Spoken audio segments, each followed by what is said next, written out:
Hello everyone, इस video में हम केवल कीटोन के निर्माण की विधियां और उसके बाद एल्डिहाइड व कीटोन के भौतिक गुणों के बारे में पढ़ेंगे। तो सबसे पहले हम ले रहे हैं केवल कीटोन के निर्माण की विधियां। यहाँ पर हम उन्हीं विधियों की बात करेंगे जिनके द्वारा केवल कीटोन को बनाया जा सकता है। कीटोन के निर्माण की विधियों में फर्स्ट विधि हम ले रहे हैं, वो है एसिल क्लोराइड से। एसिल क्लोराइड से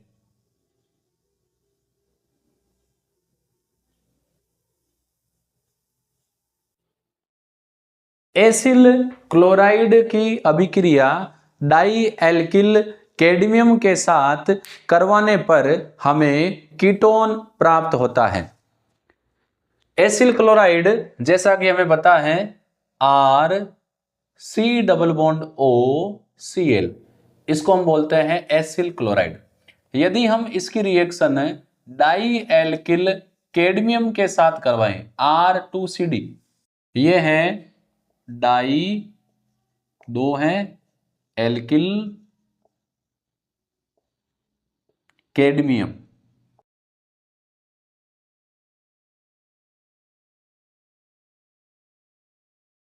यहां पर क्या होगा, देखो सिंपल सा है, ये बॉन्ड यहां से ब्रेक होगा, Cl पर जाएगा माइनस, कार्बन पर जाएगा प्लस। ऑर्गेनिक केमिस्ट्री में हमें विद्युत ऋणता में अंतर आना बहुत जरूरी है, क्योंकि यदि हमें पता है कि जब दो परमाणुओं के बीच का बंध टूट रहा है तो कौन अधिक विद्युत ऋणी है, कौन कम विद्युत ऋणी है, तो ये हमारे लिए बहुत ज्यादा हेल्पफुल रहता है ऑर्गेनिक केमिस्ट्री में। अब ये डाइएल्किल कैडमियम है, इनमें बॉन्ड यहां से ब्रेक होगा, कैडमियम मेटल है, इस पर प्लस आएगा, एल्किल ग्रुप पर आएगा माइनस। तो यहां पर ये जो ग्रुप है एसिल RC≡O, जहां पर कार्बन पर पॉजिटिव है, इससे नेगेटिव वाला R आकर जुड़ेगा।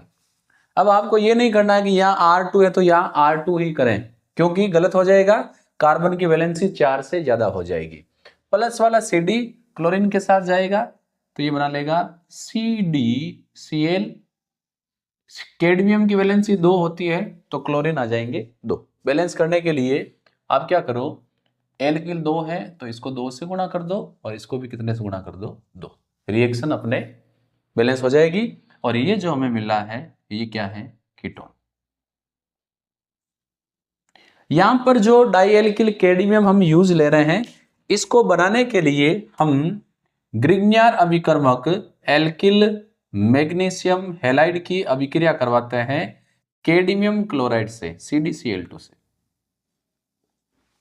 तो यहां पर बॉन्ड यहां से ब्रेक होगा, R पर माइनस आएगा, इस पर आएगा प्लस। ये तो सर्वविदित है कि ग्रिग्नियर अभिकर्मक में हमेशा एल्किल ग्रुप और मैग्नीशियम के बीच का बॉन्ड ब्रेक होता है।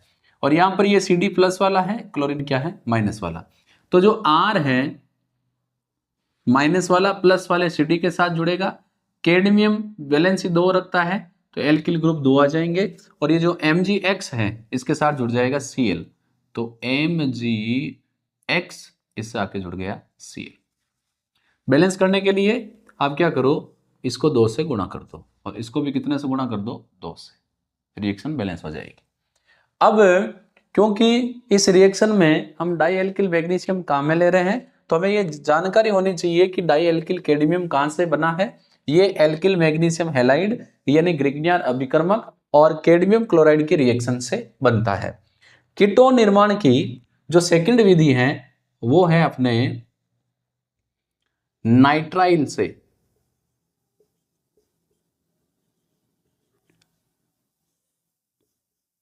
कल हमने जब इससे पिछले वाले वीडियो में एल्डिहाइड के निर्माण की विधियां पढ़ी थी, तो वहां पर भी हमने एल्डिहाइड को एसिल क्लोराइड से बनाया था, नाइट्राइल से बनाया था, लेकिन दोनों की रिएक्शंस अलग हैं। यदि हम एल्किल नाइट्राइल की अभिक्रिया ग्रिग्नियर अभिकर्मक से करवाएं तो हमें एक उत्पाद प्राप्त होता है जिसके जल अपघटन से हमें कीटोन प्राप्त होगा। तो यहां पर हम क्या कर रहे हैं, यहां हम ले रहे हैं एल्किल नाइट्राइल, जैसे CH3 CH2Cn, ये हमने एक नाइट्राइल ले लिया। इसकी रिएक्शन हम करवा रहे हैं ग्रिग्नियर अभिकर्मक के साथ, और ग्रिग्नियर अभिकर्मक में हम फेनिल ग्रुप ले रहे हैं C6H5 और इससे जुड़ा हुआ MgBr। यहां पर यदि हम ध्यान से देखें तो कार्बन और नाइट्रोजन में नाइट्रोजन अधिक विद्युत ऋणी है, बॉन्ड कुछ ऐसे ब्रेक होगा, नाइट्रोजन बॉन्ड के इलेक्ट्रॉन ले जाएगा तो इस पर माइनस, कार्बन पर प्लस, और ये ग्रिग्नियर अभिकर्मक है, बॉन्ड यहां से ब्रेक होगा, Mg पर प्लस और इस पर माइनस। बस प्लस माइनस का खेल है, आप जोड़ दो। CH3 CH2Cn, तो ये CH3 इससे जुड़ा हुआ है CH2C, और ये ट्रिपल टूट के हो जाएगा डबल।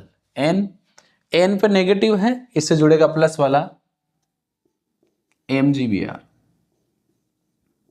ठीक है।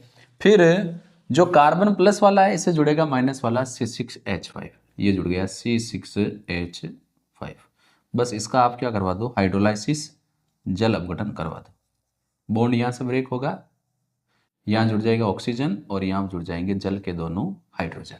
बनेगा क्या, CH3 CH2C, C से डबल बॉन्ड से तो नाइट्रोजन टूट गया, लेकिन उसकी जगह आ गया ऑक्सीजन, तो डबल बॉन्ड आ गया ऑक्सीजन, और एक क्या जुड़ा हुआ है C6H5। ये अपना बन गया कीटोन, क्योंकि कार्बोनिल समूह से एक फेनिल समूह जुड़ा है, एक जुड़ा है एथिल समूह, और ये जो अपना MgBr है इससे आके जुड़ जाएगा NH2। तो यदि हम नाइट्राइल यानी एल्किल नाइट्राइल की अभिक्रिया ग्रिग्नियर अभिकर्मक से करवाएं तो प्राप्त उत्पाद के जल अपघटन से हमें कीटोन मिलता है। अब हम कीटोन निर्माण की जो थर्ड विधि है उसकी बात कर रहे हैं, और थर्ड विधि है बेंजीन से। यह भी एक नेम रिएक्शन है और इसका नाम है फ्रीडल क्राफ्ट अभिक्रिया। फ्रीडल क्राफ्ट अभिक्रिया।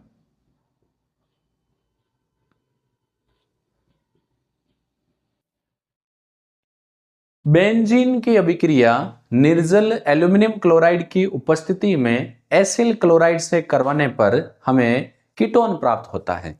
तो यहां पर हम क्या कर रहे हैं, यहां पर हम ले रहे हैं बेंजीन,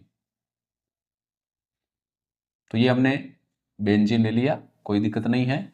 इसकी रिएक्शन हम करवा रहे हैं एसिल क्लोराइड से, RC≡OCl, और यहां पर हम एज ए कैटेलिस्ट उत्प्रेरक के रूप में काम में ले रहे हैं निर्जल एल्यूमिनियम क्लोराइड।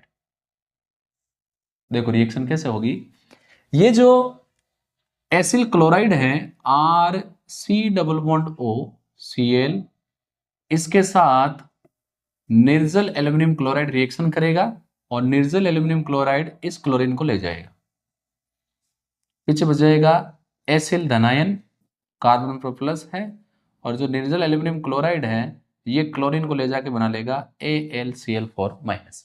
ये इलेक्ट्रॉन्स नहीं है और ये बेंजीन वाले के हाइड्रोजन को रिप्लेस कर लेगा।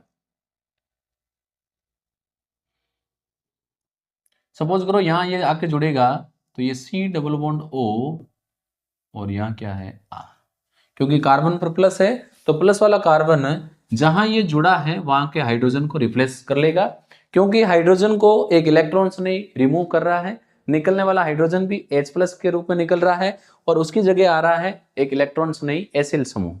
तो इसको हम फ्रीडल क्राफ्ट अभिक्रिया कहते हैं, लेकिन ये फ्रीडल क्राफ्ट की कौन सी अभिक्रिया है, एसिलीकरण अभिक्रिया, क्योंकि यहाँ पर एसिल समूह जुड़ता है। यदि एल्किल समूह जुड़ेगा तो उसको हम बोलेंगे फ्रीडल क्राफ्ट एल्किलीकरण अभिक्रिया।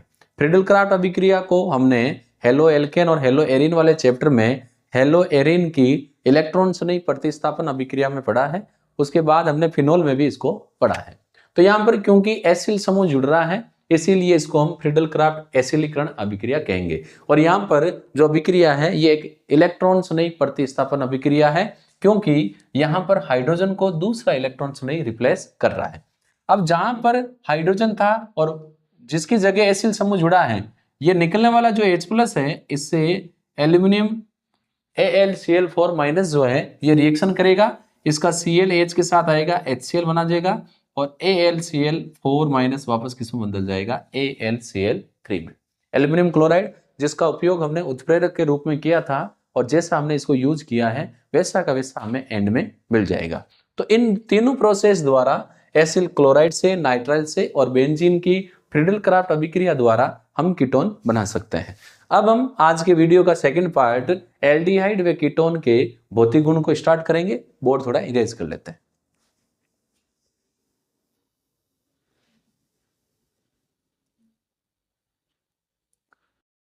अब हम ले लेते हैं एल्डिहाइड व कीटोन के भौतिक गुण।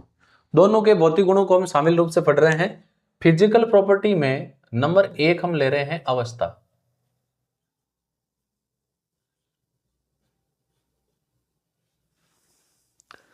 मेथेनेल और एथेनेल जो है ये वाष्पशील द्रव हैं और उसके बाद जितने भी एल्डिहाइड और कीटोन हैं ये सभी के सभी द्रव या ठोस अवस्था में हैं। तो यहां पर एक तो मेथेनेल,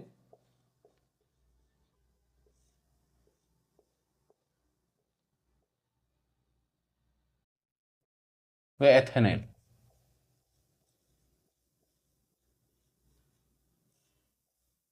ये दोनों के दोनों वाष्पशील द्रव है।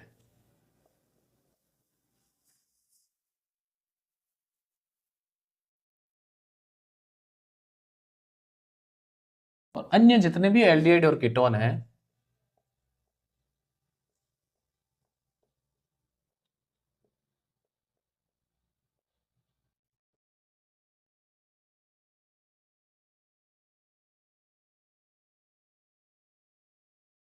वो सामान्यतः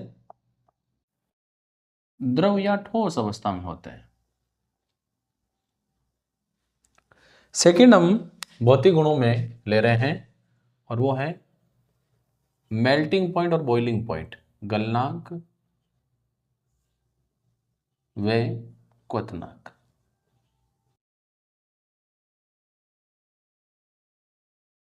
गलनांक जिस पर ठोस द्रव में बदल जाए और क्वथनांक जिस ताप पर द्रव गैस में बदल जाए। यदि हम एल्डिहाइड और कीटोन के भौतिक गुणों में इनके गलनांक और क्वथनांक की बात करें तो एल्डिहाइड और कीटोन के गलनांक व क्वथनांक समान अणुभार वाले हाइड्रोकार्बन व ईथर से अधिक होते हैं, क्योंकि एल्डिहाइड और कीटोन में दुर्बल द्विध्रुव आकर्षण बल के कारण इनमें दुर्बल आणविक संगुणन होता है, जिसके कारण इनके गलनांक और क्वथनांक हाइड्रोकार्बन और ईथर से अधिक होते हैं। जबकि इनके गलनांक और क्वथनांक अल्कोहल से कम होते हैं, क्योंकि अल्कोहल में हाइड्रोजन बंध पाया जाता है जो एल्डिहाइड और कीटोन में नहीं होता है। तो मेंशन कर लेते हैं एल्डिहाइड और कीटोन के यानी इनके मेल्टिंग पॉइंट और बॉइलिंग पॉइंट समान अणुभार वाले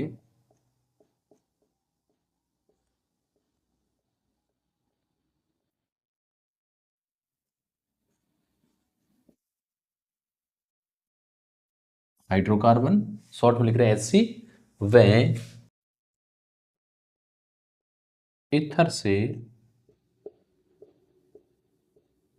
अधिक होते हैं।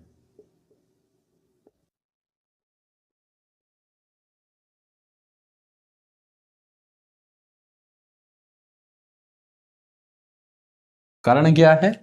तो कारण में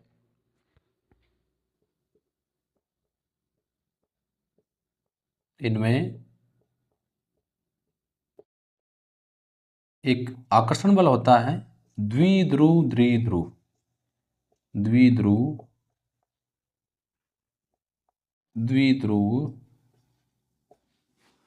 आकर्षण बल के कारण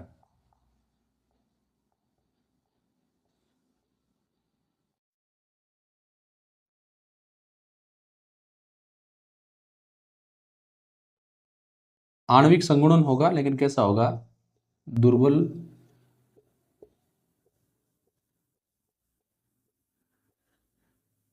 आणविक संगुणन होता है।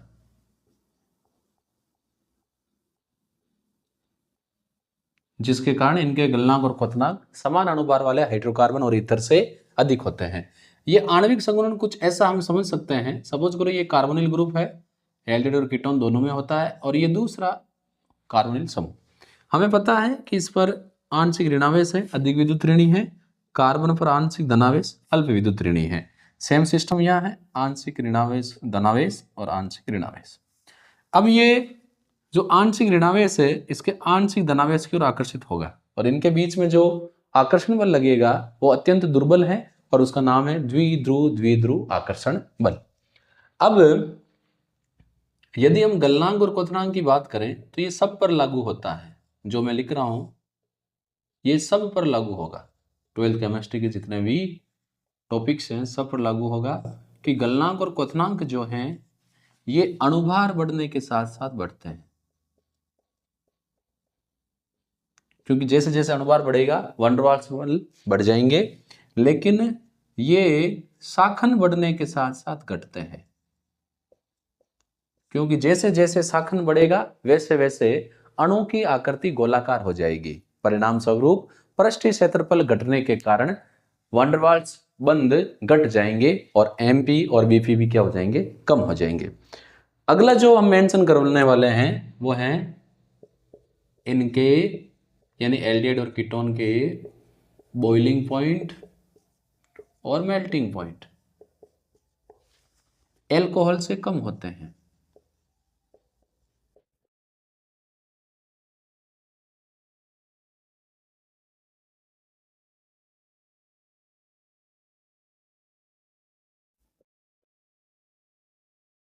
एल्कोहल से कम क्यों होते हैं? क्योंकि एल्कोहल में हाइड्रोजन बंध पाए जाते हैं, जबकि एल्डिहाइड और कीटोन में हाइड्रोजन बंध नहीं होते हैं। अब यदि हम एल्डिहाइड और कीटोन की तुलना करें तो एल्डिहाइड की तुलना में कीटोन का गलनांक और क्वथनांक अधिक होता है, ये आपको मेंशन करना है। Melting point and boiling point का जो ऑर्डर है वो कीटोन का मेल्टिंग पॉइंट और बॉइलिंग पॉइंट एल्डिहाइड से अधिक होता है। अब हम बात करते हैं नंबर 3 जो फिजिकल प्रॉपर्टी है वो है सॉल्युबिलिटी, विलेयता।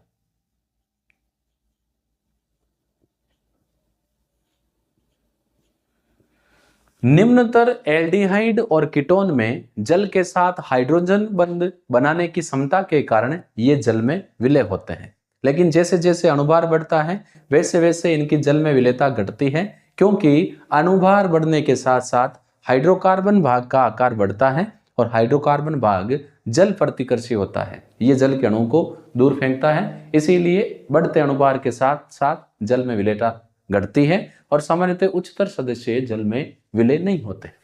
तो देखो निम्नतर सदस्य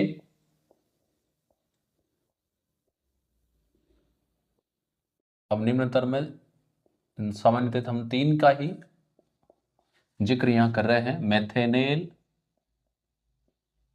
एथेनेल और एसीटोन। ये जल में विलय होते हैं।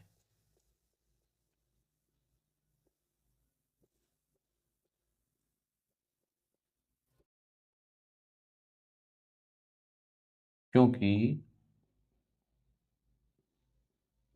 यह जल के साथ छल नहीं दोस्ती, जल के साथ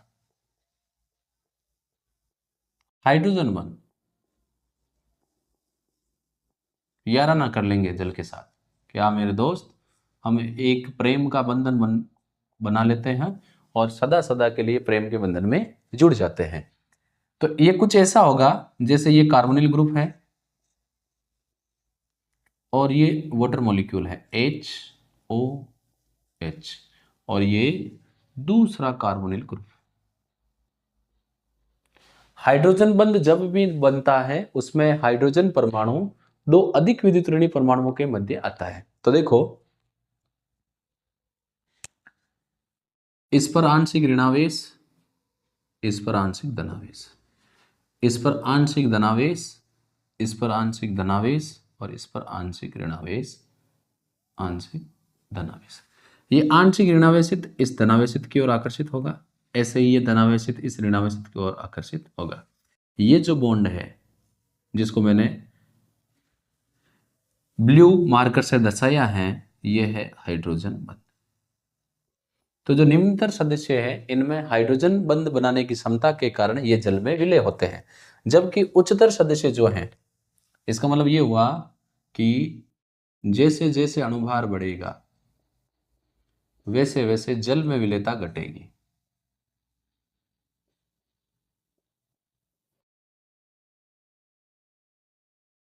यानी अणुभार और जल में विलेयता एक दूसरे की क्या है, युद्ध कर्मानुपाती। क्योंकि अणुभार बढ़ेगा तो आर का आकार बढ़ेगा। ये क्या है, एल्किल समूह।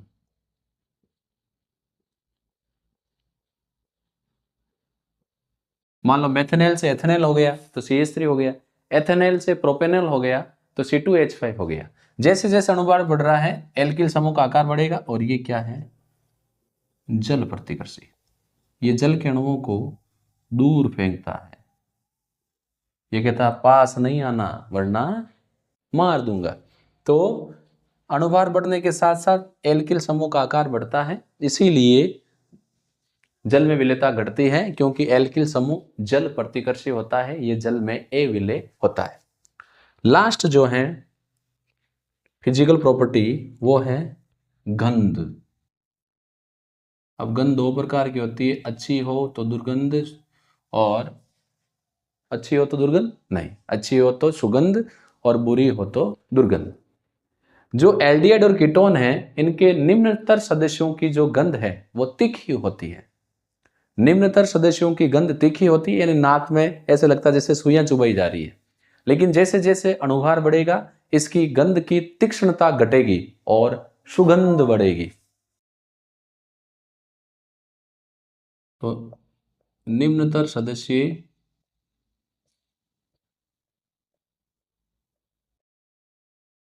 जो होते हैं, निम्नतर सदस्यों की गंध तीखी होती है।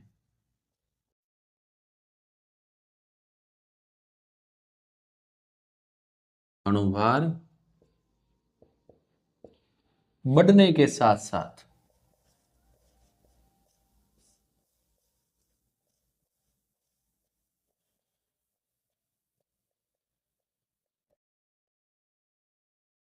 जो गंध है उसका तीखापन, तीक्ष्णता घटती है,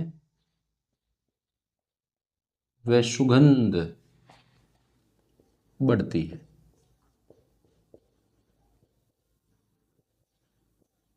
कौन सा सेंट लगाया है, फोग, सुगंध चारों ओर फैल गई, वैसा कुछ। तो यहां पर अपने एल्डिहाइड और कीटोन के भौतिक गुण और कीटोन के निर्माण की विधियां कंप्लीट होती हैं। अगले वीडियो में हम कार्बोनिल समूह अर्थात एल्डिहाइड व कीटोन के रासायनिक गुणों के बारे में पढ़ेंगे। हम फिर मिलेंगे नेक्स्ट वीडियो में। धन्यवाद।